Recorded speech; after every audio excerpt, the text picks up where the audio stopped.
봄 가뭄이 이어지면서 자치단체가 대응에 나섰습니다. 태안군은 가뭄대책 종합상황실을 구성하고 비상급수 시설의 관리 실태를 집중 점검하기로 했습니다. 서산시도 가뭄 대응 전담 조직을 편성하고 관정 개발과 하천 준설 등 대책을 추진하고 있으며 보령시는 논물 가두기 운동 등 농업용수 확보에 최선을 다하기로 했습니다. 급식 조리사와 돌봄 전담사 등 학교 비정규직 노동자들이 폐암 발병 대책 등을 요구하며 31일 하루 총파업을 벌입니다. 이들은 인력 충원 등 급식 종사자의 폐암 발병에 대한 대책 마련과 불합리한 임금 구조 개선 등을 요구하고 있습니다. 대전과 세종, 충남교육청은 당일 상황실을 운영하면서 대체 급식과 돌봄 교실 운영 여부를 결정할 방침입니다. 충청남도가 내포 신도시 경계 확장을 검토합니다. 충남도는 혁신도시 지정과 국가산업단지 후보지 선정에 따라 인구 증가가 예상돼 홍성과 예산에 걸쳐 있는 내포 신도시 경계를 10제곱킬로미터 정도 확장하는 연구 용역을 다음 달 착수할 계획이라고 밝혔습니다. 최민호 세종시장이 서울 여의도 국회의사당 앞에서 국회 세종의사당 건립을 위한 국회 규칙 제정을 촉구하는 1인 시위를 벌였습니다. 최 시장은 국회 세종의사당은 이미 여야 간 합의를 통해 기본계획까지 수립된 사안이라며 계획대로 완공될 수 있도록 여야가 국회 규칙 제정에 적극 나서달라고 촉구했습니다. 발전소에서 떨어진 거리에 따라 전기요금을 차등 적용하는 법안이 최근 국회 상임위를 통과하면서 전력수급 불균형 문제 해결에 청신호가 켜졌습니다. 충청남도는 모레 국회 본회의에서 해당 법안이 통과되면 내년 4월부터 보령과 서천 등 석탄 화력발전소 인근 지역은 수도권보다 저렴한 가격에 전기를 공급받을 수 있게 된다고 설명했습니다. 대전시가 개발 제한구역 주민의 생활 환경 개선 등을 위해 국비 포함 237억 원 규모의 지원 사업을 국토부에 신청했습니다. 신청 분야는 환경 문화 142억 원, 생활 기반 73억 원 등으로 최종 지원 규모는 국토부 사업평가위원회 심의를 거쳐 오는 10월 확정될 예정입니다. 천안시가 최근 국가산업단지로 선정된 천안 종축장 인근에 뉴타운을 조성합니다.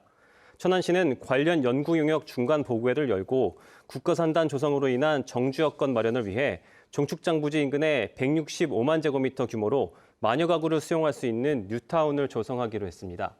천안시는 이번 용역을 바탕으로 뉴타운 후보지 선정 등 구체적인 조성 계획을 수립할 계획입니다. 충남도청 여자 테니스팀이 창단했습니다. 여자 테니스팀은 천안중앙고 감독을 지낸 고성진 씨가 지휘봉을 잡고 임은지, 김혜진 등 4명의 선수로 구성됐습니다. 선수단은 앞으로 전국체전을 비롯한 각종 대회에 충남도를 연고로 출전할 예정입니다. 세종시 교육청은 현재 초등학교 1학년부터 고등학교 1학년까지를 대상으로 한 기초학력 진단평가를 내년부터 고등학교 2학년까지 확대합니다. 또 진단평가 외에도 온라인 진단 시스템을 활용해 학기 중 자율적으로 평가할 수 있게 하고 기초학력 보장을 위해 초등 기초학력 자원봉사자를 430명까지 확대하기로 했습니다. 대전 지역 퇴직 교사들로 구성된 대전 참교육동지회는 대전시 교육청 앞에서 기자회견을 열고 윤석열 대통령이 일제 식민지배의 책임을 마치 우리 민족에게 있는 것처럼 치부했다며 윤 정부의 대일 외교는 굴종 외교라고 비판했습니다. 또한 정부의 일제 강제징용 피해자 3차 배상안은 헌법 정신을 파괴하는 국기문란 행위라고 덧붙였습니다. 충남대 교수 135명도 성명을 내고 정부의 배상안은 삼권분립 원칙을 훼손한다며 배상안의 즉각적인 철회를 촉구했습니다. 대전시가 반도체 특화단지 유치에 나선 가운데 세계 최고 수준의 연구 역량을 갖춘 대전이 특화단지로 가장 적합하다는 주장이 나왔습니다. 국회의사당 의원회관에서 열린 반도체 특화단지 관련 토론회에서 장호종 카이스트 교수는 세계 중심이 되는 반도체 특화지구를 구축해야 한다며 이같이 주장했습니다. 대전시는 지난달 산업부에 반도체 국가첨단 전략산업 특화단지 지정 신청서를 제출했고 지정 여부는 올해 상반기 중 결정될 예정입니다. 세종시가 새로운 폐기물 처리 시설 입지로 전동면 송성리 일원을 확정했습니다.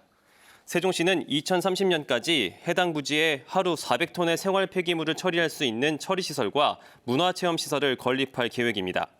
이와 관련해 해당 지역 주민들은 시청 앞에서 집회를 열고 이번 결정을 받아들일 수 없다며 반대 투쟁과 함께 행정소송도 불사하겠다고 밝혔습니다. 충청권 특별지자체 추진단이 세종시 지방자치회관에서 위촉식을 열고 전문가와 시민단체 관계자 등 48명으로 준비위원회를 구성했습니다. 준비위원회는 광역행정체계 설계와 교통망 구축 등 충청권 특별지자체의 기본 방향을 제시하는 역할을 하게 됩니다. 대전과 세종 충남 지역은 오늘도 맑은 가운데 낮 최고 기온이 25도까지 올라 따뜻하겠습니다. 대전과 예산, 계룡에는 건조경보가, 세종과 천안 등 충남 8개 시군에는 건조주의보가 내려진 가운데 건조한 날씨 속에 산불 등 화재 위험이 커 주의가 요구됩니다. 미세먼지 농도는 모든 지역에서 보통 수준을 보이겠습니다. 주말인 내일은 가끔 구름이 많은 가운데 아침 최저 기온은 2도에서 7도, 낮 최고 기온은 22도에서 26도로 예상됩니다. 최근 일본이 외국 역사를 기술한 초등사회 교과서를 검정 통과시킨 것과 관련해 전국 시도 교육감들이 유감을 표하며 시정을 촉구했습니다. 전국 시도 교육감 협의회는 일본의 독도에 대한 영유권 주장을 철회하고 일제강점기 조선인 징병의 강제성을 밝히는 방향으로 교과서 시정을 요구하는 한편 일선 학교에서 역사 교육과 독도 교육이 내실 있게 진행되도록 지원하겠다고 밝혔습니다. 대전시가 물가 상승 등으로 침체된 지역 상권 활성화를 위해 매달 마지막 금요일 시청 구내식당 운영을 중단하기로 했습니다. 대전시는 구내식당 휴무일에 시청 근무 직원 2천여 명이 주변 식당 등을 이용하면 지역 상권 활성화에 도움이 될 것으로 기대했습니다.